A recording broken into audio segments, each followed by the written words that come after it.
अल्तमश हवेली से निकलकर बेमकसद सड़क पर गाड़ी चला रहा था। शाम का वक्त था। बादलों ने आसमान पर घेरा डाल रखा था। मगरिब की तरफ से काली घटाएं छाई हुई थी जो माहौल को खौफजदा कर रही थी। अल्तमश चलता हुआ ट्यूबवेल के पास आया जो कि अभी बंद था। वो वहीं बैठ गया। उसे अपना अंदर बहुत खाली खाली सा महसूस हो रहा था। आंखें बंद करके उसने एक लंबी सांस ली। वो अपने आप को पुरसकून करना चाहता था। उसे अपना आप बहुत खाली खाली महसूस हो रहा था। इन दिनों जो कुछ उसके साथ हो रहा था, इस सब को उसका दिमाग अभी सही से एक्सेप्ट नहीं कर पा रहा था। अपने सर को झटक कर उसने गुल खान को कॉल मिलाई और उससे रोहान की खैरियत पूछने लगा। छोटे साईं, रोहान साहब तो घर वापस जाने की ज़िद कर रहे हैं। रिहान साहब और उनकी वालदा ने उन्हें समझाने की कोशिश की पर वापस जाने पर बज़िद हैं वो। गुल खान ने सारा मसला बताया। मैं डॉक्टर से बात करता हूँ, अगर वो मानते हैं तो तुम उन्हें ले जाओ घर। सारा बंदोबस्त उनके घर पर करवा दो। अल्तमश ने सामने देखते हुए कहा और फ़ोन बंद कर दिया। डॉक्टर से बात की तो उसने इजाज़त दे दी। मोबाइल को ऑफ करने लगा तो सामने वॉलपेपर पर नकाब में छुपी दो नीली आंखें दिखाई दी। उन्हीं नीली आंखों के हिसार में वो आया था। एक पल के लिए उसका चेहरा सामने आया। चलो, तुम तो खुश हो जाओगी ना कि तुम्हारा भाई घर आ रहा है। अब बिना किसी रोक टोक के तुम सबसे मिल पाओगी। वो उसकी आंखों को देखकर मुखातिब हुआ।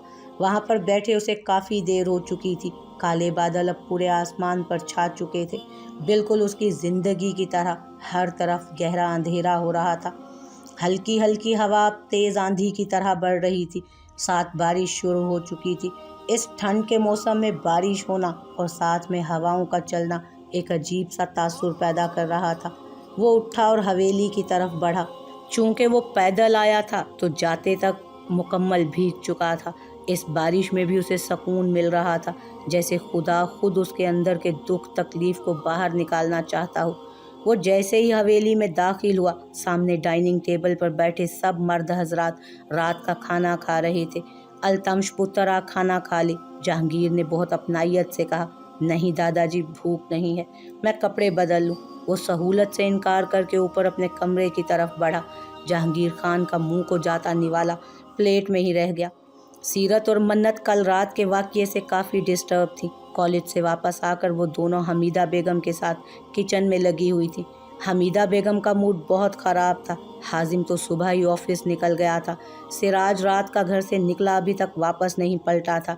सीरत ने फ़ोन करके पता किया तो आगे से सिराज ने दोस्त के घर होने पर पता बताया, जिसे सुनकर वो दोनों मुतमईन हो गईं। सीरत आटा गूंद दो। हमीदा बेगम की आवाज़ आई। व्हाट मामा? वो आंखें फैलाते हुए बोली। आटा गूंदो, एक दफ़ा सुनाई नहीं देता तुम्हें?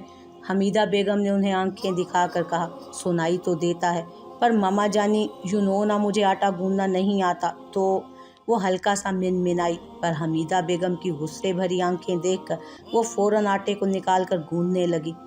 मन्नत की हंसने की आवाज़ आई। हमीदा बेगम ने मुड़कर देखा तो सीरत आटा गूंद कम और उससे खेल ज़्यादा रही थी। बाजू, माथे, कपड़ों और शेल्फ के आसपास आटा ही आटा बिखरा हुआ था और उससे बढ़कर वो खेल रही थी। और आगे बढ़कर अगर आटे की शक्ल देखनी हो तो वो आटा कम और पानी ज़्यादा लग रहा था। गज़ब, खुदा का, निकम्मी, कर क्या रही हो तुम? सारा किचन बर्बाद कर दिया। हमीदा बेगम ने गुस्से से कहा और उसे पीछे किया। क्या मामा, एक तो खुद ही बोला आटा गूंदो, अब डांट रही हैं। वो मुंह बिसोर कर मोटे मोटे आंसू निकालते बोली। अल्लाह, सारी निकम्मी और नाफरमान औलाद मुझे ही देनी थी क्या? कोई एक भी ढंग का नहीं, जिसे देख बदतमीज़ और हद से निकला हुआ।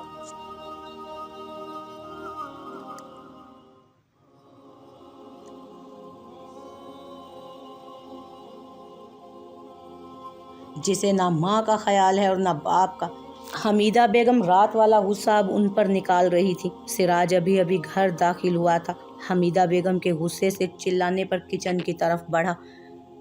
लोग बिल्कुल ठीक करते हैं, औलाद को सर पर नहीं चढ़ाते, उसकी हर ज़रूरत पूरी करने की बजाय उन पर रोक टोक करो, फिर ही कंट्रोल में रहते हैं, वरना मुंह काला करने में एक पल नहीं लगाते। हमीदा बेगम ने किचन के दरवाजे पर खड़े सिराज को देखकर तंजिया लहजे में कहा। भाई, अच्छा हुआ आप आ गए, पता है मैं कितनी परेशान थी। सीरत अपना रोना धोना भूलकर सिराज को देखकर खुशी से बोली। मन्नत, इन दोनों को बोलो कि दफ़ा हो जाएं यहाँ से और तुम ये किचन साफ़ करो। हमीदा बेगम गुस्से से चिल्लाकर बोली। सिराज अपनी माँ का गुस्सा देखकर वहीं से पलट गया। सीरत की तो जैसे जान छूट गई। वो हाथ धोकर किचन से ऐसे भागी जैसे जेल से मुजरिम भागता है। सिराज कल रात से बहुत परेशान था। वो एक पल को नहीं सो पाया था। उसे समझ नहीं आ रही थी कि आगे क्या होने वाला है। चूंकि रात भर जागने की वजह से वो थक गया था तो अपने कमरे में जाकर सोने की कोशिश की। माजिद को अपना रास्ता अब साफ लग रहा था। वो अपने कमरे में बैठा अपनी जीत का जश्न मना रहा था। अरीशा की सिराज से शादी की वजह से अब वो हाजिम के साथ आराम से बिजनेस कर सकता था। अल्तमश रास्ते से खुद ब खुद हट गया था। अल्तमश फ्रेश होकर कमरे की खिड़की के सामने खड़ा बाहर बरसती बारिश में न जाने क्या ढूंढ रहा था। अल्तमश, आपने खाना नहीं खाया ना? चले मैं ले आती हूँ, जल्दी से खाना खा लें। जोया कमरे में दाखिल होते हुए बोली। खाने की ट्रे को सामने पड़े शीशे के टेबल पर रखा। आगे से कोई जवाब नहीं आया। वो जैसे वहाँ मौजूद ही नहीं था। बाहर बरसती बारिश में न जाने क्या तलाश कर रहा था। अल्तमश कहाँ खोए हैं? वो जवाब ना पाकर उसकी तरफ मुड़ी। वो फिर भी कुछ ना बोला। क्या हुआ? जोया उसके कंधे पर हाथ रखते हुए मुखातिब हुई। अल्तमश की बेशुमार सोचों की लहर टूटी। वो बेतवज्जोही से जोया की तरफ देखने लगा। आपकी तबीयत तो ठीक है? वो उसके ऐसे देखने पर परेशान हुई। हाँ ठीक हूँ। तुम क्या बोल रही थी? वो अपना सर झटक कर परेशान खड़ी जोया की तरफ पूरी तवज्जो से मुखातिब हुआ। खाना लाती हूँ, खा लें। खाना लाई हूँ, खा लें। जोया ने टेबल पर पड़ी ट्रे की तरफ इशारा किया। भूख नहीं, तुम खा लो। अल्तमश ने टेबल पर पड़े खाने को देखकर कहा। ऐसे कैसे भूख नहीं? चलें खाना खाएं। वो उसका बाजू पकड़कर सोफे पर बिठाते हुए बोली। रोहान घर आ चुका है, कल सुबह तैयार रहना, मिलने चलेंगे। अल्तमश ने ना चाहते हुए भी रोटी का लुक़मा लिया, पर उसकी तबीयत बहुत ख़राब थी। डॉक्टर ने इतनी आसानी से कैसे आने दिया? घर में मज़ीद ख़राब हो जाएगी। वो सुनते ही परेशान हुई। मैंने तुम्हें इसलिए नहीं बताया कि तुम यूं परेशान हो जाओ। वो ज़िद कर रहा था। मैंने खुद डॉक्टर से बात की है, सारा अरेंजमेंट घर पर ही हो जाएगा, फिक्र मत करो, सुबह होते ही मिलने चलेंगे। वो उसको यूं परेशान देखकर बोला। अल्तमश, आपको क्या लगता है आपके दादा जान मुझे मेरे घर वालों से मिलने की इजाज़त दे देंगे? जोया ने सवालिया अंदाज में कहा। अल्तमश ने पानी पीकर जोया को देखा। तुम्हें अपनी बीवी सबके सामने माना है, अपनी बीवी को उसका शोहर इजाज़त दे रहा है, वो जिससे चाहे मिल सकती है। तुम अब मेरी इज्जत हो। तुम्हारे वक़ार और मकाम के लिए मैं पहले भी लड़ा था और आखिरी सांस तक लड़ूंगा। और जहाँ तक रही दादा जान की बात, वो ये मामला इतनी आसानी से हल नहीं होने देंगे। उनको अपने उसूल और रिवायतों से हद दर्जा प्यार है, लेकिन अब मैं पीछे नहीं हटूंगा। तुम सुबह अपने मैके जाने के लिए तैयार रहना। अल्तमश ने आखिर पर मुस्कुरा कर कहा। जोया यकटुक उसे देख और सुन रही थी। अपने अंदर के ज़मीर ने उसे नज़रें झुकाने पर मजबूर कर दिया। वैसे एक बात तो बताओ, अल्तमश ने उसके यूं नज़रें झुकाने पर मुस्कुरा कर कहा। तुम पहले तो मुझे मिस्टर खान कहकर मुखातिब करती थी, मगर आज मैं अपना नाम तुम्हारे मुंह से सुन रहा हूँ। चक्कर क्या है? वो शरारत भरे अंदाज में बोला। मिस्टर खान तो गुस्से में कहती थी और अल्तमश तो जोया बोल ही रही थी, तभी अल्तमश ने टोक दिया। प्यार में बोलती हो? वो मुस्कुराहट दबा कर बोला। उसे तंग करने में मज़ा आ रहा था। क्या? नो, मुझे बहुत नींद आ रही है, सोने जा रही हूँ मैं। वो जल्दी से उठ खड़ी हुई और भागकर बेड पर लेट गई और कंबल अपने चेहरे पर ले लिया। उसको अपने दिल की धड़कन बहुत तेज़ होती महसूस हुई। तभी उसके कानों में अल्तमश का कहकहा पड़ा, जो उसकी यूं रिएक्ट करने पर अपने आने वाले बेख्तियार कहकहे को रोक ना पाया और काफ़ी दिनों बाद खुलकर हंसा था। जोया ने चेहरे से चादर हटाई और सोफे पर बैठे अल्तमश को देखा, जो अभी भी हंस रहा था। हंसते हुए कितने प्यारे लगते हैं ना ये। जोया उसे देखते हुए दिल में बोली। अगले ही पल अपने चेहरे पर कंबल डाल लिया। अल्तमश हंसते हंसते एकदम चुप कर गया। अपनी आंखों के किनारे से निकला पानी साफ किया, सामने पड़े खाने को ढका और सोफे पर लेट गया। अभी फ़िलहाल सारी परेशानियों को भूलकर वो सोना चाहता था। डैड, कुछ देर पहले माजिद का फ़ोन आया था। वो लोग चाहते हैं कि हम कल दोपहर के वक्त उनकी हवेली जाएं। सिराज और अरीशा की रुखसती के लिए वो मान गए हैं। हाजिम अभी कुछ देर पहले हुई अपनी और माजिद की बातें बता रहा था। डाइनिंग टेबल पर बैठे सबने हाजिम की तरफ देखा। सिराज को तो यकीन ही ना आया। उसने डरते हुए हमीदा बेगम की तरफ देखा जो बिल्कुल स्पार्ट चेहरा लिए खाना खा रही थी। तो ठीक है, तुम सब चले जाओ, मुझे तो कल दुबई वाले क्लाइंट से मिलना है। सुल्तान साहब ने चावल का चम्मच मुंह में डालते हुए कहा। मामा आप जाएंगी ना? हाजिम ने हमीदा बेगम की तरफ देखकर कहा। वो लड़की किसी घर की इज्जत है, उसे यूं निकाह पर बिठाकर अब मुंह नहीं मोड़ सकते। जाऊंगी, हमीदा बेगम ने संजीदा अंदाज में कहा। डाइनिंग टेबल पर बैठे सभी खामोश हो गए।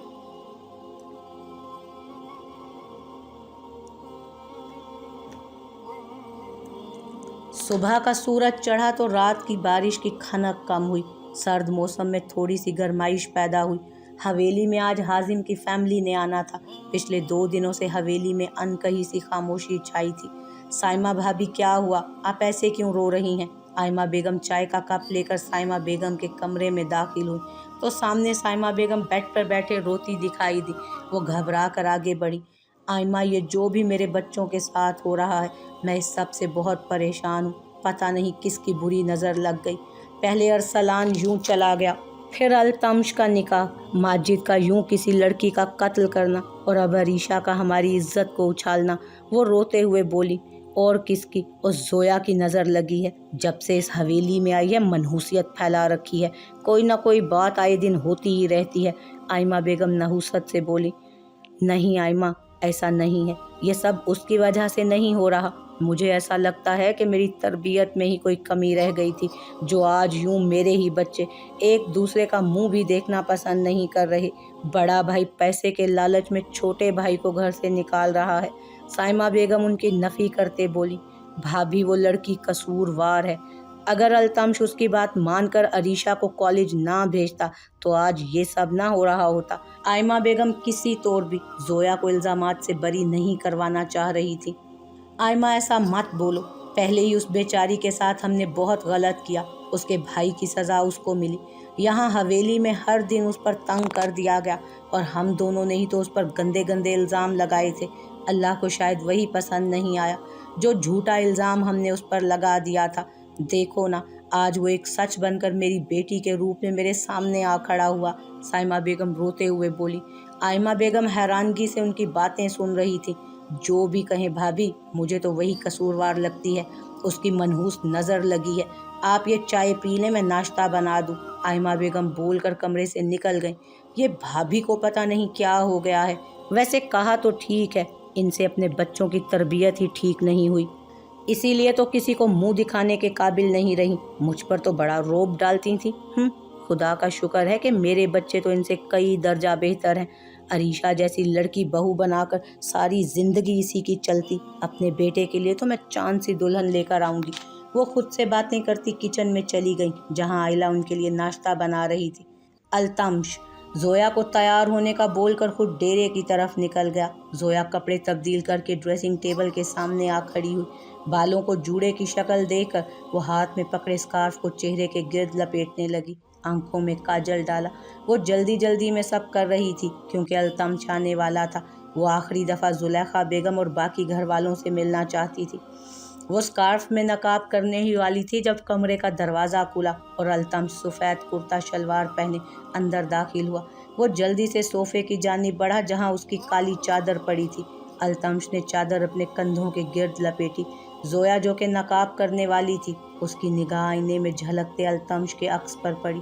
कुछ पल के लिए उसकी निगाह ठहर गई, घड़ी। वो अपनी खाली कलाई को देखते हुए बोला और पलटा। पलटते ही उसकी निगाह जोया पर पड़ी जो पहले ही उसे देख रही थी। दोनों की निगाहें मिली तो जोया ने झिझक कर नज़रें झुका ली। जोया के यूं नज़रें चुराने पर अल्तमश ने अपने चेहरे पर उमड़ आने वाली मुस्कुराहट को दबाया और चलता हुआ उसके करीब आया। हाथ बांधकर वो मुसलसल उसे देखे गया। जोया उसके यूं देखने पर कंफ्यूज हुई। क्या हुआ, ऐसे क्यों देख रहे हैं? उसके यूं देखने पर वो चिढ़ते हुए बोली, या यूं कहूँ कि उसका ध्यान दूसरी तरफ करना चाहा। कुछ नहीं, बस कुछ याद आ गया था। वो मुस्कुरा कर बोला। याद? क्या याद आ गया था? वो उसकी तरफ पलट कर बोली। वो आगे बढ़ा और उसके स्कार्फ के बचे हुए कपड़े को कोने से पकड़कर उसके चेहरे को ढांप दिया। अब सिर्फ उसकी आंखें नज़र आ रही थी। मैंने पहली दफ़ा तुम्हें इस तरह देखा था जब मैं तुम्हारी इन नीली आंखों के हिसार में डूब गया था। वो उसकी आंखों में झांकते हुए जज्ब के आलम में बोला। अल्तमश की आंखों में अपने लिए इतनी मोहब्बत देखकर जोया के दिल की धड़कन बढ़ी। उसी बेचैनी के आलम में उसने नज़रें चुराकर झट से अपना रुख आईने की तरफ मोड़ा। जोया अपने ऊपर अल्तमश की नज़रों की तपिश को महसूस कर पा रही थी, इसलिए वो पलटकर बेड पर पड़ी चादर को उठाकर अपने कंधों के गिर्द लपेटने लगी। चले, मैं तैयार हूँ, वो मुड़कर उसकी तरफ देखकर बोली। मैं घड़ी लेकर आता हूँ, अल्तमश मुस्कुराकर बोला। जोया को अब उसकी मुस्कुराहट तपा रही थी। वो बिना कुछ बोले कमरे से निकल गई। अल्तमश उसके यूं जाने पर मुस्कुराकर बोला और अपनी घड़ी लेकर उसके पीछे चल दिया। अल्तमश अपनी जीप की जानिब बढ़ा। जोया फ्रंट पर बैठ गई। उसने दिल में शुक्र अदा किया कि किसी ने आते हुए रोका नहीं। अल्तमश ने जीप सड़क पर डाल दी। वैसे मेरी किस्मत बहुत प्यारी है। जब पहली दफ़ा तुम इस जीप में बैठी थी तब दिल ने दुआ की थी कि तुम मेरे साथ फ्रंट सीट पर बैठो, और देखो आज तुम पूरे हक से मेरे बगल में बैठी हो। अल्तमश ने उसे छेड़ते हुए कहा और वो छिड़ भी गई। मिस्टर खान, आज आपको पहली मुलाकातें क्यों याद आ रही हैं? एंड बाय द वे, आप ज़्यादा शोखे मत हों। अभी तक मैंने रोहान वाली बात पर आपको माफ़ नहीं किया। वो उसका ध्यान बटाने के लिए बोली। तुम लग ही इतनी प्यारी रही हो। बेवजह पुरानी बातें याद आ रही हैं, अल्तमश मुस्कुराहट दबा कर बोला। मिस्टर खान प्लीज़ मुझसे ऐसी बातें मत किया करें, जोया गुस्से से बोली। मतलब मेरी शरीके हयात को गुस्सा भी आता है।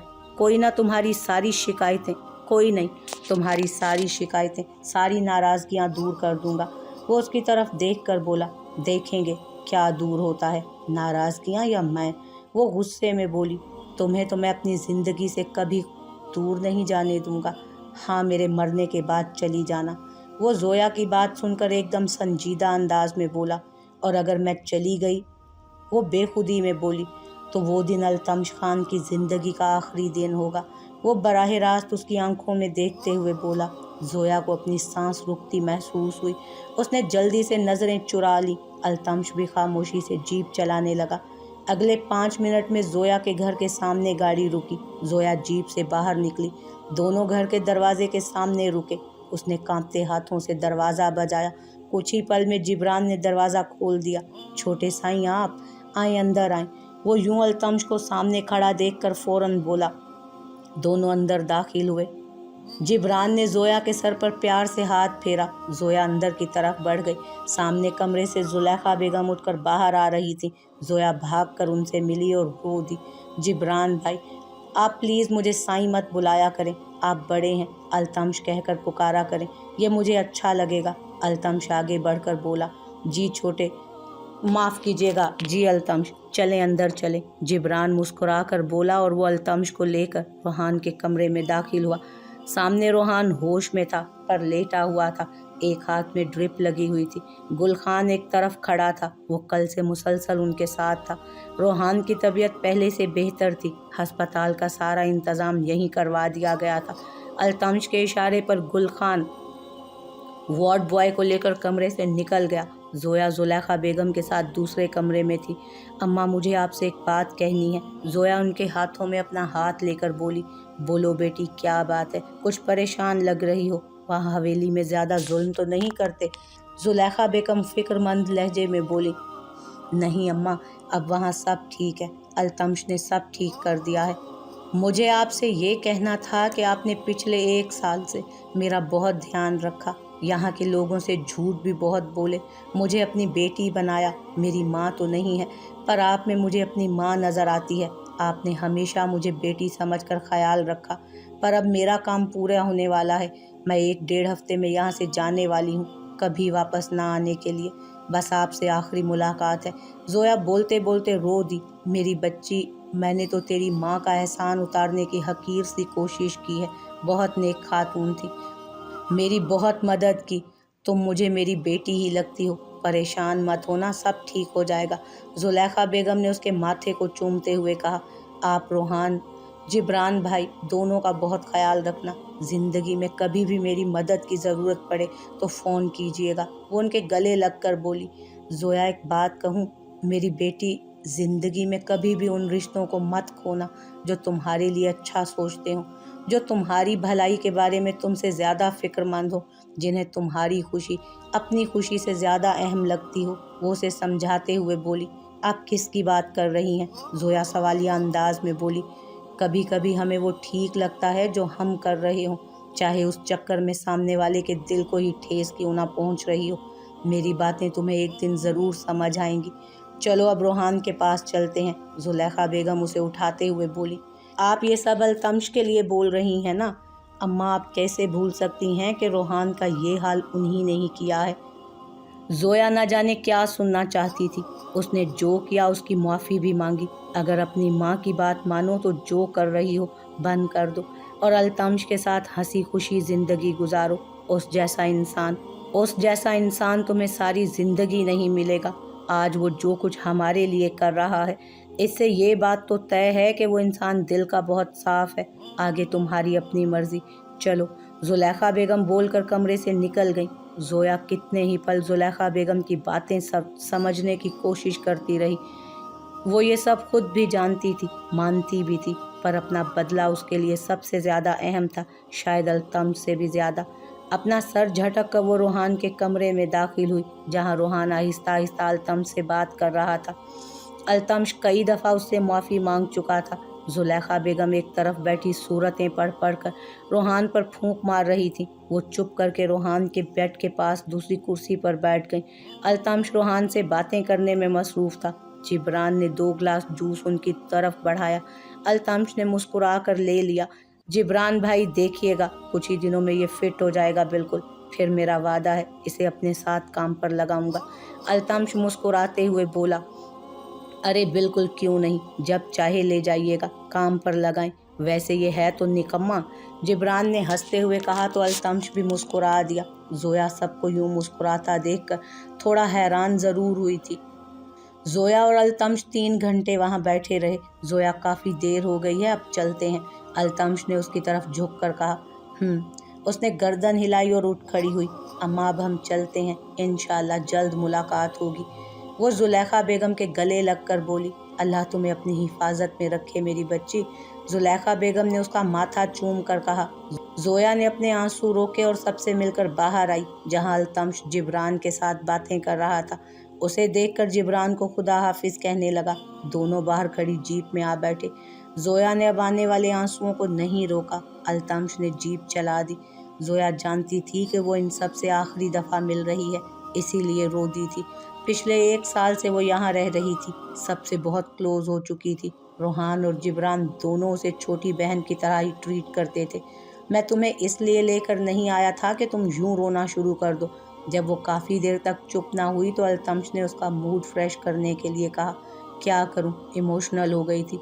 वो आंसू साफ करते हुए बोली, चलो तुम्हें वो जगह दिखाता हूँ जहाँ कॉलेज बनना शुरू हुआ है। अल्तमश उसका ध्यान बटाते हुए बोला, क्या शुरू भी कर दिया आपने? कैसे? आपके पास तो पैसे थे ही नहीं और हवेली में से भी किसी ने नहीं दिए। जोया हैरानगी से बोली, बेगम, पैसे की फिक्र छोड़ो, ये कॉलेज फंड्स पर बन रहा है, मेरा इसमें कोई पैसा नहीं लगा। अल्तमश जीप को कॉलेज वाली ज़मीन के सामने रोक कर बोला, मुझे तो यकीन नहीं आ रहा कि यहाँ सच में कॉलेज बन रहा है। जोया जीप से उतरकर खुशी से बोली, मैडम, यकीन कर लो, तुम्हारा ये शोहर अब कॉलेज को पूरा करके ही दम लेगा। वो झुक कर बोला तो जोया मुस्कुरा दी और आसपास देखने लगी, जहाँ वाकई काम शुरू हो चुका था। कल ही अल्तमश ने काम शुरू करवाया था। बहुत अच्छा हुआ जो कॉलेज बन गया। मैं ना इस गांव को बहुत खूबसूरत देखना चाहती हूँ। जोया सोचते हुए बोली, खूबसूरत मतलब? अभी क्या खूबसूरत नहीं है? अल्तमश नासमझी से बोला, है पर इतना नहीं।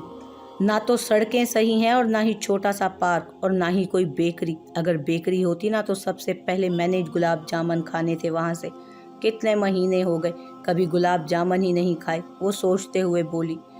मन में गुलाब जामुन की तस्वीर आई। बोलो तो आज ही गुलाब जामुन मंगवा दूं। अल्तमश उसकी बात सुनकर हंस दिया। प्लीज़ मेरे गुलाब जामुन पर तो कोई मजाक नहीं। वो मुंह बिसोरते बोली, ओके जोया, गुलाब जामुन वाली। वो नकाब के ऊपर से उसका नाक दबाकर बोला और पलटकर जीप में बैठा। जोया भी चलती हुई जीप में आ बैठी। अच्छा, आप सीरियस? मुझे ना यहाँ के लोगों के चेहरों पर ये फैली हुई अफसुर्दगी, गरीबी अच्छी नहीं लगती। काश मेरे पास इतने पैसे होते कि सबके दुख खत्म कर देती। जितना ये सब मेहनत करते हैं इतने पैसे नहीं मिलते इन्हें। हमारे साथ वाले घर में एक बुजुर्ग हैं, वो इस उम्र में भी घंटों फसलों में काम करते हैं, फिर भी उनके घर में कभी कभी रात का खाना नहीं बनता। यहाँ इस मुआशरे में मेहनत गरीब करता है और उसका मुआवजा ले अमीर जाता है। गरीब को थोड़े से पैसे मिलते हैं जिसमें वो बेचारा कुछ कर ही नहीं पाता, क्योंकि यहाँ का अमीर उसको धमका देता है। वो अफसुर्दा लहजे में बोली। अल्तमश बड़ी गौर से उसकी बातें सुन रहा था। तुम बहुत हसास हो, इतना मत सोचा करो। जितना कम सोचोगी उतना ही खुश रहोगी, ज़्यादा सोचोगी तो खुद को ही तकलीफ दोगी। वो उसको समझाते हुए बोला। जोया ने हाँ में सर हिला दिया। अल्तमश ने जीप चला दी। जोया ने मुस्कुराकर अपना सर बैक सीट पर लगा दिया। अल्तमश के संग ये चंद घंटे उसे बहुत पुरसकून लगे। कुछ ही देर में वो दोनों हवेली पहुंच गए। जोया जीप से बाहर निकली। अल्तमश की नज़र एक तरफ खड़ी 2 गाड़ियों की तरफ गई। वो जोया के साथ हवेली के दाखिली दरवाजे की तरफ बढ़ा। हॉल से बातें करने की आवाज़ें आ रही थी। वो दोनों चलते हुए आगे बढ़े।